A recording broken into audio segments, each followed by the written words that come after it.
ADR சோலா டிவியினை பார்த்து கொண்டிருக்கும் அனைவருக்கும் என் அன்பான வணக்கம். தமிழக அரசியல் வரலாற்றில் 2026 தேர்தலில் மாபெரும் மாற்றம். 2026 நடைபெற்ற தமிழக சட்டமன்ற தேர்தல் ஒரு புதுமையை சந்தித்தது. இத்தேர்தலில் மதம், ஜாதி, பணம், செல்வாக்கு படைத்தவர்கள் இவற்றையெல்லாம் புறந்தள்ளி ஏழை எளிய சாமானிய மக்களும் அரசியல் அதிகாரத்தில் பங்கேற்கலாம் என்ற ஒரு கருத்தை மக்கள் மத்தியில் கண்டறிந்து தேர்தலுக்கு 2.5 ஆண்டுகளுக்கு முன்பு தொடங்கப்பட்ட ஒரு கட்சி தான் தமிழக வெற்றி கழகம். இக்கட்சி தமிழ்நாட்டில் உள்ள 234 தொகுதிகளிலும் வேட்பாளர்களை நிறுத்தி தனி கட்சியாக தேர்தல் களத்தில் போராடி 108 சட்டமன்ற உறுப்பினர்களை வென்றெடுத்தது. பல சோதனைகளுக்கு பிறகு சாதனை படைத்தது. எப்படி இது நடந்தது என்பதை தெளிவாக பார்ப்போம். தமிழ்நாட்டின் சில அரசியல் கட்சிகளில் ஒரு சாராரின் வாசகம் மத்தியில் கூட்டாட்சி, மாநிலத்தில் சுயாட்சி என்ற வார்த்தைகளை முன்வைத்து சட்டமன்ற தேர்தலில் பயணம் செய்தது. ஆனால் இதற்கு மாறாக தமிழக வெற்றி கழக தலைவர் திருமிகு சி.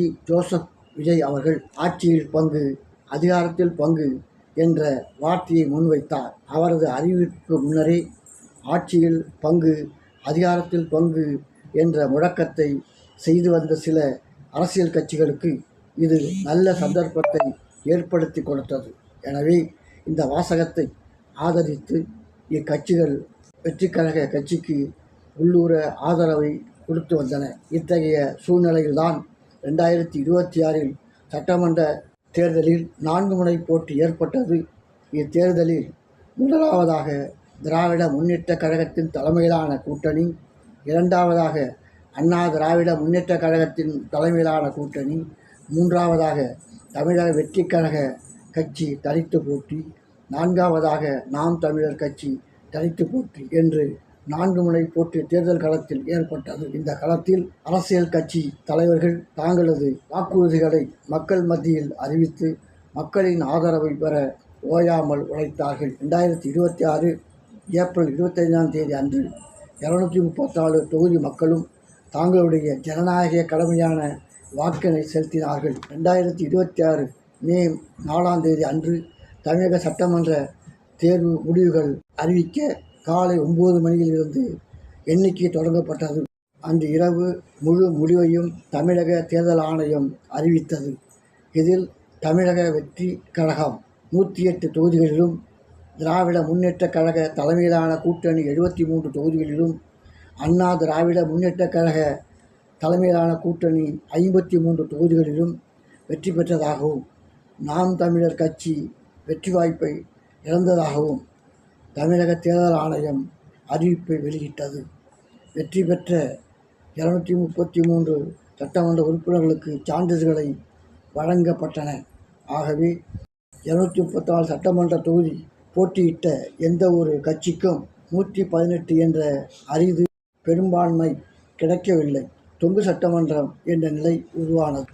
இத்தகைய சூழ்நிலையில் தமிழக வெற்றி கழகத்திற்கு 108 சட்டமன்ற உறுப்பினர்கள் திருச்சி கிழக்கு சட்டமன்ற தொகுதி நீக்கப்பட்டு மீதி 107 சட்டமன்ற உறுப்பினர்கள் உள்ளனர். மேலும் 11 சட்டமன்ற உறுப்பினர்கள் தேவை என்ற நிலையில் தமிழக வெற்றி கழக கட்சி இடதுசாரி கட்சிகளுக்கு ஆதரவு தரும்படி அழைப்பு கடிதம் அனுப்பியது. இந்த அழைப்பை ஏற்ற தமிழ்நாடு காங்கிரஸ் கட்சியானது ஆட்சியிலும் பங்கு, அதிகாரத்திலும் பங்கு என்பதை தேர்தலுக்கு முன்னரே அறிவித்த நிலையிலும் பாஜக தமிழ்நாட்டில் நுழைந்துவிடக்கூடாது என்பதற்காகவும் முதலில் காங்கிரஸ் தவேக கட்சிக்கு ஆதரவு தெரிவித்தது. இதைத் தொடர்ந்து சிபிஎம் 2 சட்டமன்ற உறுப்பினர்களையும், சிபிஐ 2 சட்டமன்ற உறுப்பினர்களுடன் ஆதரவை தெரிவித்தது. அதன் பின்னர் இந்திய யூனியன் முஸ்லீம் லீக் கட்சி 2 சட்டமன்ற உறுப்பினர்களும், இறுதியாக விசிக 2 சட்டமன்ற உறுப்பினர்களையும் ஆதரவு தெரிவித்தன. ஆட்சி அமைக்க 118 பேர் தேவை என்ற நிலையில் 120 பேர்கள் ஆட்சி அமைக்க ஆதரவு அளித்ததால் தமிழக சட்டமன்ற வரலாற்றில் சுமார் 60 ஆண்டுகளுக்கு பிறகு கூட்டாட்சி அமைத்தது இதில் முதலமைச்சர் மாண்புமிகு சி. ஜோசப் விஜய் அவர்களின் தலைமையிலான ஆட்சி அமைக்கப்பட்டது. தமிழக அரசியல் வரலாற்றில் பெரிய மாற்றம். 2026 மே 12 அன்று ஆயிரவிளக்கு தொகுதி சட்டமன்ற உறுப்பினர் திருமிகு பிரபாகரன் அவர்கள் சட்டமன்ற பேரவை சபாநாயகராகவும், துறையூர் சட்டமன்ற உறுப்பினர் திருமிகு ரவிசங்கர் துணை சபாநாயகராகவும் போட்டியின்றி தேர்வு செய்யப்பட்டார்கள். தமிழக சட்டமன்ற பேரவை அரசின் மீதான நம்பிக்கை வாக்கெடுப்பு 13/5/2026 அன்று சபாநாயகர் மாண்புமிகு ஜே.சி.டி. பிரபாகரன் அவர்கள் வாக்கெடுப்பை நடத்தினார்கள்.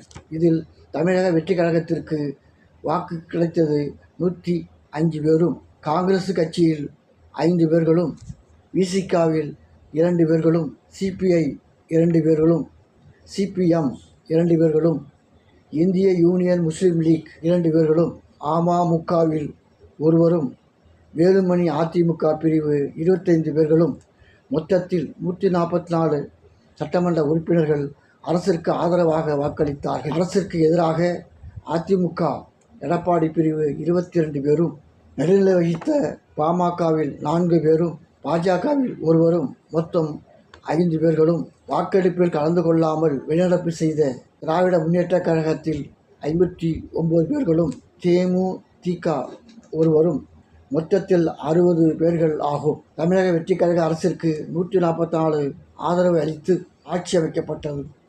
இதற்கு மேலாக தமிழக வெற்றி கழகத்தின் கட்சி சட்டமன்ற உறுப்பினர்கள் 10 பேருக்கு அமைச்சர் பதவியை ஆளுநர் திருமிகு ராஜேந்திர அர்லேக்கர் பதவி பிரமாணம் செய்து வைத்தார். ஆட்சி அமைக்க ஆதரவு தந்த சில கட்சிகளுக்கு அமைச்சரவையில் பங்கேற்க கடிதம் அனுப்பப்பட்டது.